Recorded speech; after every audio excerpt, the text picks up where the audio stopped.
Hi, hello, welcome to True Crime Junkies podcast. I'm your host today, Ida, and today we're going to be discussing the case of the Lindbergh baby. This case took place back in 1932 in Englewood, New Jersey.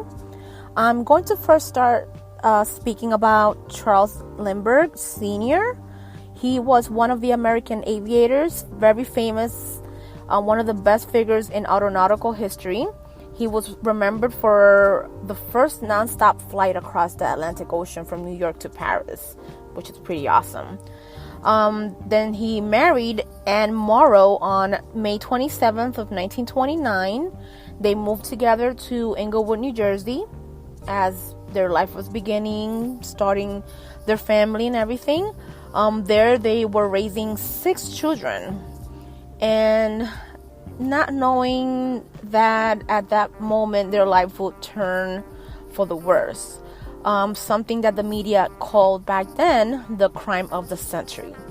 About 9 p.m. on March 1st, 1932, the baby Charles Jr., the youngest of Charles and Anne, he was about 20 months old, was put down to sleep, of course, in his nursery in the Lindbergh home.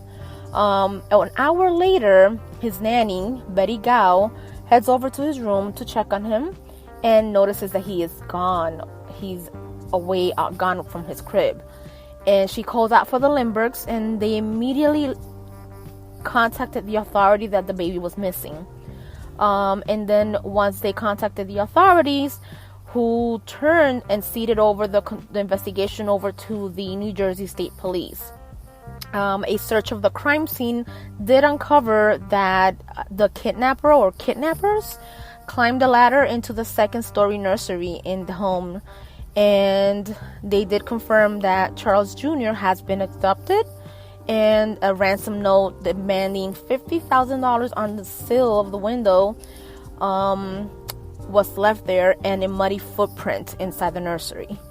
And then later on, a ladder was discovered some distance from the Lindbergh house, broken at the point where 2 sections where they joined, and footprints were found leading into the woods at the edge of the property. Now, Mr. H. Norman Schwarzkopf, I'm so sorry if I mispronounced it. He is the Commander General of the New Jersey State Police, was the lead investigator in the case. He did control most of the details throughout the investigation. Later on, 2 more ransom notes were received in quick successions.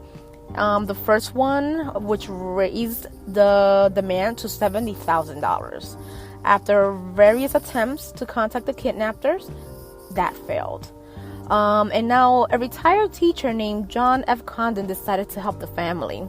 He decided to go ahead and place an advertisement in the Bronx newspaper on March 8th, offering to act as a intermediary between the Lindbergh family and the kidnappers. The following day, Condon did receive a note from the kidnappers stating that they would accept him as the go-between. Over the following weeks, and the cat and mouse game continued, which Condon communicated through newspapers columns under the name of Jafsy. And the kidnappers secretly writing little messages on locations across New York City. On March 16, Condon received the child's sleeping suit as proof of identity. They literally sent him the baby's pajamas to confirm that they had the baby, which is scary. And within 2 weeks, the kidnappers demanded their delivery of the ransom money.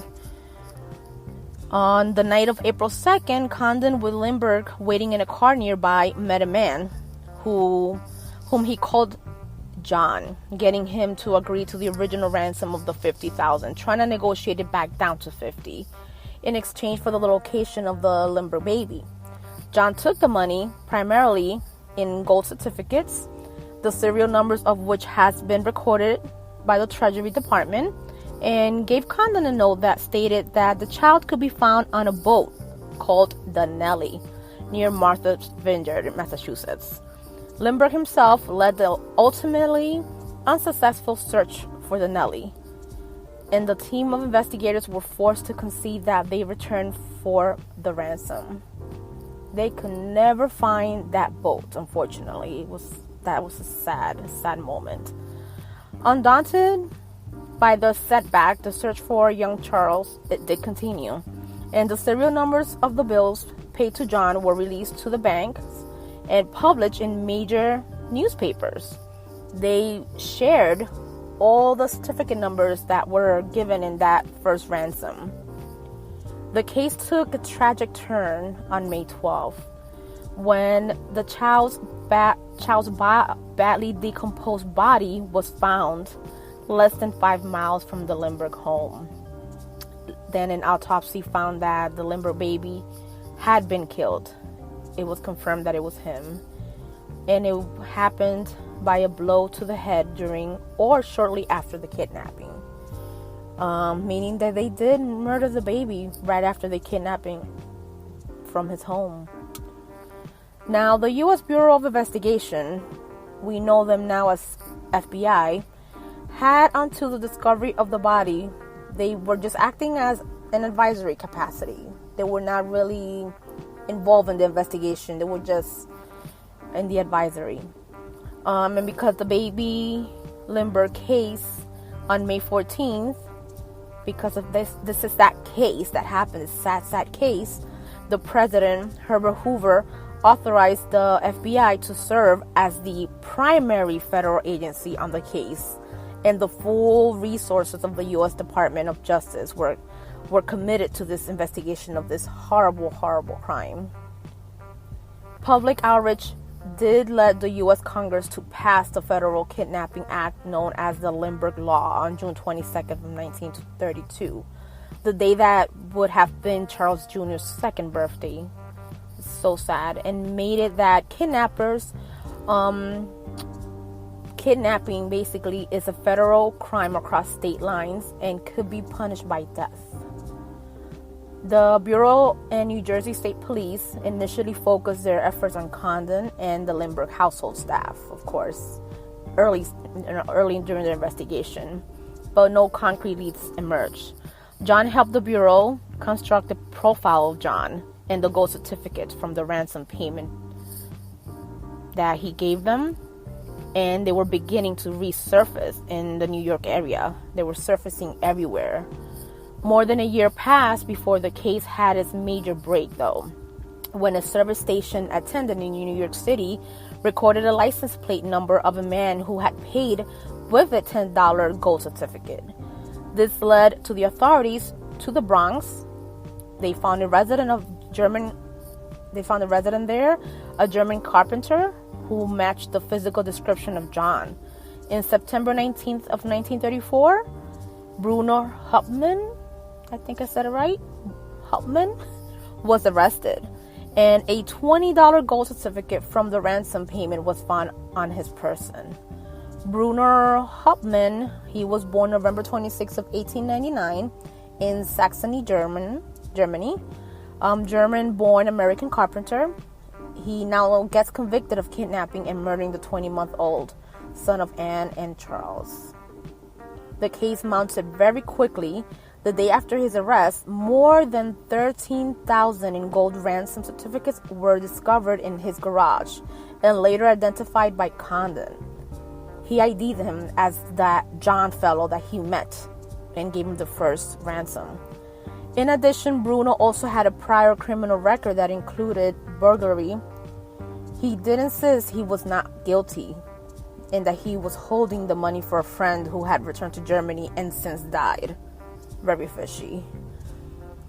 As New Year's dawned, the world focused its attention on the Hunterdon County Courthouse. Sorry about that. Hunterdon County Courthouse in Flemington, New Jersey. The trial began the following day. Evidence were presented against Hauptmann. All the evidence pretty much that was presented was circumstantial.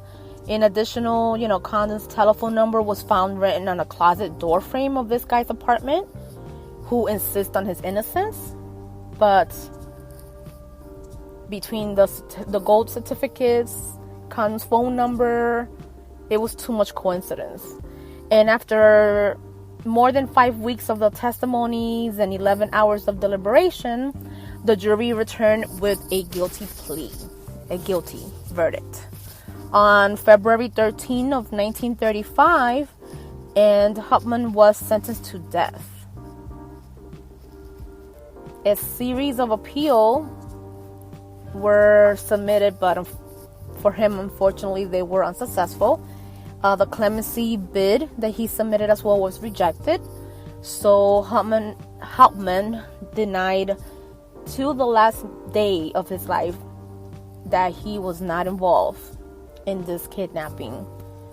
He was executed on the electrical chair on April 3rd of 1936, which it seems that he was the person that committed this crime. They did get a resolution in this case for the parents, even though they had a really sad loss. I really hope you guys enjoyed this podcast and look forward to the next one next week. I will post on my Instagram page the date of when the next posting will be available. Don't forget to subscribe to listen to more upcoming episodes. You can find my podcast in all the platforms available, like Apple.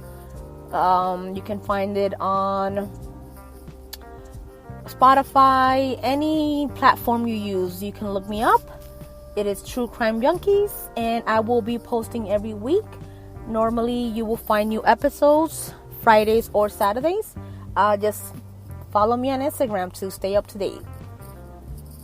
Thank you.